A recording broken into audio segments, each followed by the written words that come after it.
Hello everybody, it's Nathan, and today I would like to talk about a series that I don't see in the mainstream that much that at all since it really came out. There was one video, one prominent video, but that was a sponsored video, so I have no clue if that content creator would have saw this series just randomly.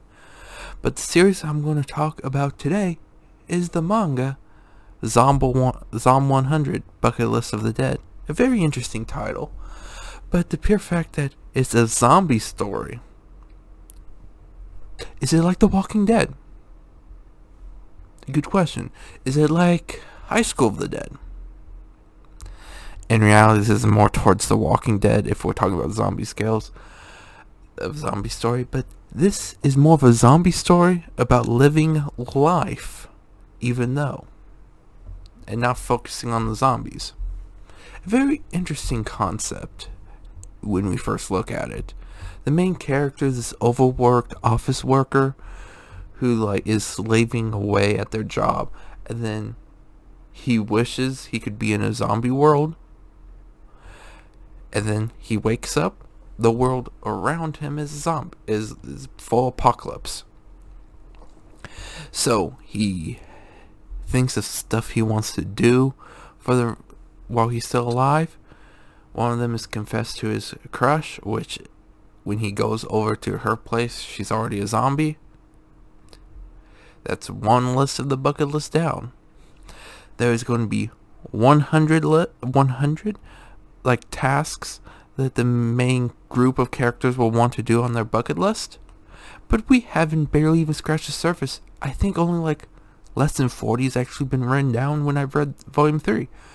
I know Volume 4 is out.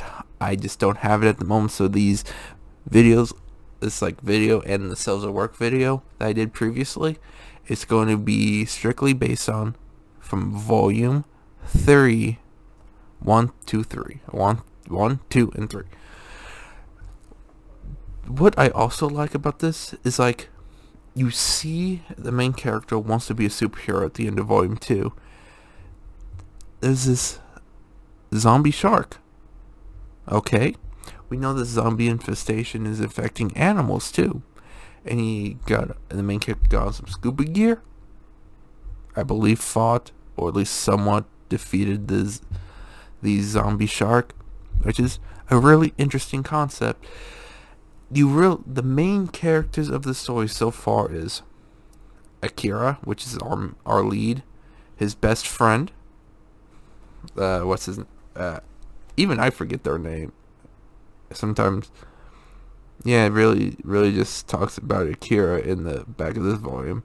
But his friend, and also this side, is the main linchpin female character of the story. She has a past which is revealed in this volume, which is a much like Akira in a way. Akira was slaved at work and stuff, while the main female was overworked to be perfect in any slight distraction, I think it was a dog or a cat, I believe it was a stray dog she brought home. Her father killed the dog because it would distract her. And basically, they never had free time. It's what is truly the most free? I just pulled that quote out of One Piece, but it works in this. What does it truly mean to be free? And the whole entire conflict of Volume 3 in particular is they leave Tokyo to go to Akira's hometown, and then they want to go to a truck stop. This truck stop is like a base for Akira's former head of his the work office. So of course, Akira's trauma is experiencing trauma again, and his best friend is injured because of the spikes they laid out on the highway and tore up the motorcycle, and he fell. So Akira and the gang have to slowly figure out how to get out of the truck stop of death, truck stop of doom, or whatever. You would never like see this concept work in anything else besides the story. Even if another zombie story tried to do it, the pure laid back nature and the pure fact that the characters want to be free. They want to do the stuff they've always wanted to do. It's not a very serious story, but it does have an underlying tone of seriousness. If we go back to volume 1, I think it's either 1 or 2, Akira and his best friend end up in a shopping mall. And there they meet these two girls, the both flight attendants, and of course on the bucket list is wine and dine with a flight attendant. It's weird, but the whole entire point of the story is to just kick back, have fun. Until we realize there's a zombie there, and it bites and infects both of the girls that they're whining and dining with. And you see the girl slowly turn into a zombie as she's reliving her life and like almost confessing to Akira. Then the last second she turns and Akira basically has to kill her. It's overall decent, that specific chunk of the story, but I have a feeling the story's going to go even to a way greater extent. Any thoughts on a potential anime adaptation of this? Very likely. Do we have enough source material? I highly doubt it. Because this series is weird. It was published, I think this started in 2018, and the English translation didn't start until early 2021. It's like they were hesitant on bringing the story over, which of course makes sense. But of course they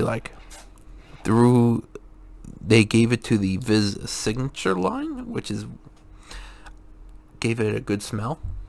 I know I'm weird. The actual Viz signature line of books have a smell that I actually like. I have no clue why I said that, but I did. But the pure fact that they're on Viz signature, it means that they're not going to, unless the series has a huge surge in popularity after a eventual anime adaptation, they may decide to put it on the app. But the only way to read the official English translations for Zom 100 is to buy these physical books. And because, like I said before, I like the smell, it's a win-win. And should you read Zom 100? Of course! Do you like zombie stories? Do you just like characters having fun, living their life? Kind of like a slice of life zombie. That isn't about idols. If you don't know what I'm referencing there, I'm referencing Zombieland Saga. But this zombie story actually tends to be episodic in a way. We have this whole entire truck stop of the dead. That is like 2 to 3 chapters of a continuous story. But some other stories are like, they feel more episodic, but they lead into like, we had a whole entire chapter of them trying to find an RV. That was like, okay, we need to leave town. What do we need? Vehicle of transportation. So that was kind of like an episodic chapter. And in the end, they left the city on the highway. Then we get the truck stop part. So think of it as kind of like how Gintama is episodic in a way, but there's less fluff in it, and its comedy doesn't hit like Gintama does, but it's just as good. Do you just want to see characters chilling and relaxing in a zombie apocalypse? Zom 100 is a perfect story for you. And anyway, I think this is all I want to talk about in this like quick video about Zom 100. If you guys enjoyed this series, make sure to pick it up at your local bookstore or order on Right Stuff Anime. This is Nathan signing out. Everyone, have a great day. Make sure to like, comment, and subscribe as always.